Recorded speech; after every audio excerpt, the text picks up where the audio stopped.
Bismillahirrahmanirrahim. Assalamualaikum warahmatullahi wabarakatuh. Perkenalkan, saya Amelia Andini, NPM 237006043. Di sini saya akan mempresentasikan hasil dari penelitian saya yang berjudul Analisis Sentimen dan Keselarasan Persepsi antara Konten Video Berita dan Komentar Audiens terhadap isu pengadaan motor SPPG pada YouTube menggunakan Indoroberta.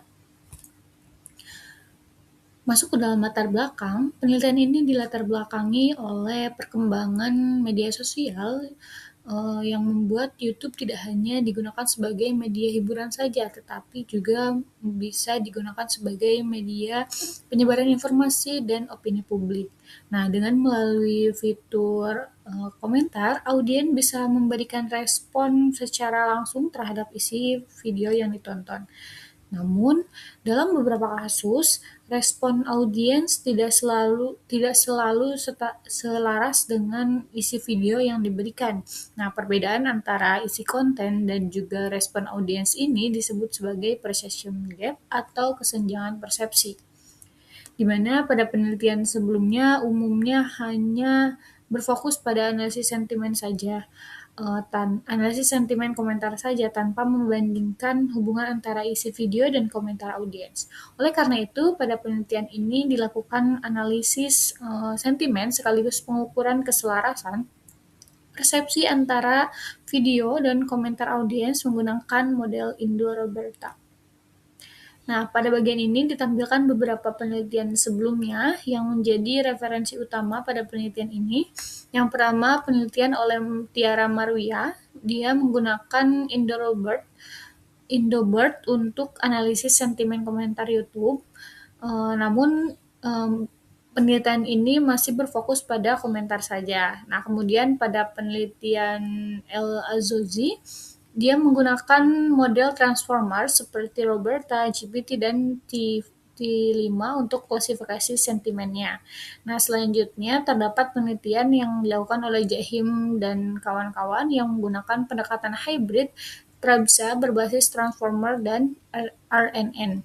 Nah, berdasarkan penelitian-penelitian tersebut, dapat dilihat bahwa sebagian besar penelitian masih fokus pada klasifikasi sentimen, sedangkan penelitian ini yang dilakukan adalah menambahkan analisis keselarasan persepsi antara isi video dan komentar menggunakan weight sentiment, similarity score, dan quotient similarity. Selanjutnya, pada penelitian ini, sistem dimulai dari proses pengambilan data komentar YouTube menggunakan YouTube API dan transkrip video menggunakan Whisper.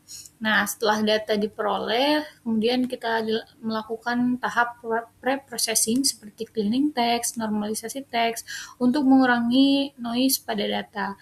Selanjutnya, kemudian dilakukan analisis sentimen menggunakan model Indoroberta yang dikombinasikan dengan pendekatan rule-based untuk membantu memahami kata negasi dan konteks bahasa informal. Selanjutnya, kemudian hasil klasifikasi dibagi menjadi 3 kategori, yaitu positif, netral, dan negatif. Nah, selanjutnya dilakukan analisis keselarasan menggunakan weight sentiment score, similarity score, dan quotient similarity untuk mengukur hubungan antara isi video dan komentar audiens yang menjadi fokus utama pada penelitian ini. Kemudian tahap terakhir berupa visualisasi hasil dan penarikan insight. Selanjutnya, pada tahap preprocessing dilakukan pembersihan teks untuk menghilangkan karakter yang tidak diperlukan seperti simbol, emoji, maupun tanda baca berlebihan. Nah, selain itu dilakukan juga casefolding dan tokenizing agar data menjadi lebih terstruktur sebelum diproses oleh model. Setelah preprocessing data, dianalisis menggunakan model Indoroberta untuk mengklasifikasikan sentimen ke dalam kategori positif, netral, dan negatif. Nah, adapun contoh dari hasil preprocessing yang dilakukan, di mana contohnya yang pertama, ketika komentar asli itu bunyinya banyak pola ini itu itu buat project MBG ya, udah banyak pakai uang rakyat, korupsi masih ada aja. Nah, hasil processing menjadi banyak pola ini itu buat project MBG ya, udah banyak pakai uang rakyat, korupsi masih ada aja. Nah, ini sudah dibersihkan dari tanda-tanda noise-noise seperti koma yang berlebihan, tanda baca yang berlebihan. Nah, contoh lainnya juga ketika suka-suka pengaturannya. Nah, hasil preprocessingnya adalah suka-suka pengaturannya. Jadi dia menjadi huruf kecil semua. Selanjutnya, pada penelitian ini digunakan juga 3 metode utama dalam analisis keselarasan, yaitu weight sentiment, similarity score, dan cousin similarity, di mana weight sentiment sendiri digunakan untuk menentukan sentimen domain, kemudian similarity score digunakan untuk mengukur keselarasan sentimen, dan cousin similarity digunakan untuk mengukur kemiripan makna. Adapun rumus yang dipakai dalam similarity score dan cousin similarity seperti pada gambar yang telah ditampilkan. Selanjutnya, hasil pada video 1. Pada video pertama diperoleh nilai sentimen video sebesar 0,00 atau artinya video tersebut bersifat netral, sedangkan sentimen komentar bernilai negatif 0,54 yang menunjukkan bahwa komentar didominasi oleh sentimen negatif.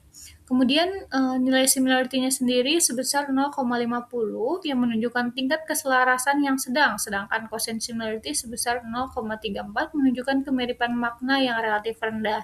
Nah, hal ini menunjukkan kalau meskipun isi video bersifat netral, respon audiens cenderung negatif, sehingga terdapat perception gap antara isi video dan komentar audiens. Selanjutnya, pada video kedua diperoleh sentimen sebesar negatif 1,00 dan sentimen komentar sebesar negatif 0,77 yang menunjukkan bahwa keduanya sama-sama memiliki kecenderungan negatif, di mana nilai similarity sebesar 1,00 yang menunjukkan tingkat keselarasan sentimen yang tinggi. Nah, sedangkan cousin similarity sebesar 0,55 yang menunjukkan bahwa komentar audiens memiliki kemiripan konteks yang lebih dekat dengan isi video dibandingkan video yang pertama.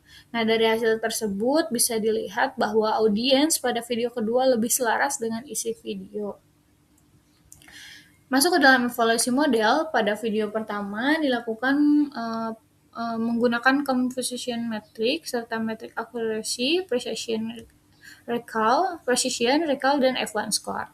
Nah, hasil menunjukkan bahwa akurasi sebesar 71,6, kemudian precision 98%, recall 69,9%, dan F1 score-nya 81,6%. Nah, berdasarkan composition metric tersebut, dapat dilihat bahwa masih terdapat beberapa kesalahan klasifikasi, terutama pada sentimen negatif yang diprediksi sebagai netral dan positif. Hal ini menunjukkan bahwa konteks komentar pada video pertama relatif kompleks dan beragam. Selanjutnya, pada video kedua sendiri, model lebih tinggi, di mana model memperoleh akurasi sebesar 95,6%, recall 95,4%, dan F1 score sebesar 97,6%. Nah, berdasarkan coefficient metric, terlihat bahwa bagian besar data berhasil diklasifikasikan dengan benar. Hal ini menunjukkan bahwa model Indo-Roberta mampu memahami pola sentimen pada video kedua dengan lebih baik dibandingkan dengan video pertama. Nah, untuk evaluasi modelnya sendiri, saya melakukan